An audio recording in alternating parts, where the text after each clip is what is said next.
வணக்கம்.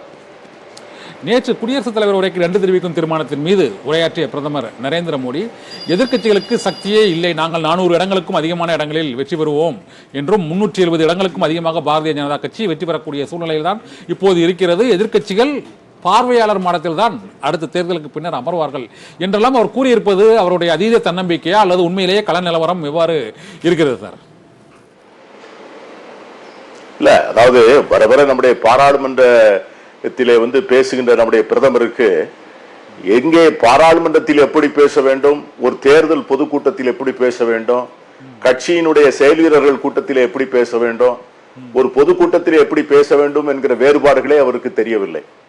ஒரு தேசத்தினுடைய பிரதமர், அதிலும் குறிப்பாக அவர் பாராளுமன்றத்திலே ஆற்றுகின்ற கடைசி உரையாக இந்த உரை இருக்கும். இந்த பாராளுமன்றத்தில் அப்படிப்பட்ட உரை நிகழ்த்துகின்ற போது இந்த தேசத்தினுடைய மக்களுக்கு 10 ஆண்டுகள் பிரதமராக இருந்த இவர் தன்னுடைய ஆட்சி காலத்திலே தானும் இந்த அரசும் இந்த மக்களுக்கு என்ன செய்தது, எந்த வகையிலே தேசத்தினுடைய முன்னேற்றத்தை, வளர்ச்சியை, அதனுடைய எதிர்காலத்தை மேம்படுத்துகின்ற பணியை தாங்கள் மேற்கொண்டோம் என்று சொல்வதற்கு வழி இல்லாமல் எதிர்கட்சியினரை மிக கொச்சையாக விமர்சிப்பதற்கும் ஒரு 3ஆம் தர மேடை பேச்சாளர் போல பாராளுமன்றத்தினுடைய பிரதமர் நாற்காலியை பயன்படுத்துவதும் இந்த நாட்டினுடைய ஜனநாயகமே வெட்கி தலைகுனிய வேண்டிய தருணம் என்றுதான் நான் நினைக்கிறேன்.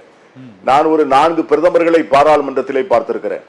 பாராளுமன்றத்திலே பிரதமர்கள் பேசுகின்ற போது இதை போல எதிர்கட்சிகளை நையாண்டி செய்வதும், முன்காலத்திலே இருந்த பெரிய தேசிய தலைவர்களை தரக்குறைவாக பேசுவதும், எதிர்கட்சி வரிசையில் இருக்கின்ற உறுப்பினர்களை நீங்கள் பாராளுமன்றத்திற்குள்ளேயே வரக்கூடாது என்பதை போல பேசுவதும் எல்லாம் எந்த பிரதமரிடமும் சுதந்திர இந்தியாவுடைய வரலாற்றிலே கேட்டதாக சரித்திரமில்லை, எனக்கு நினைவும் இல்லை.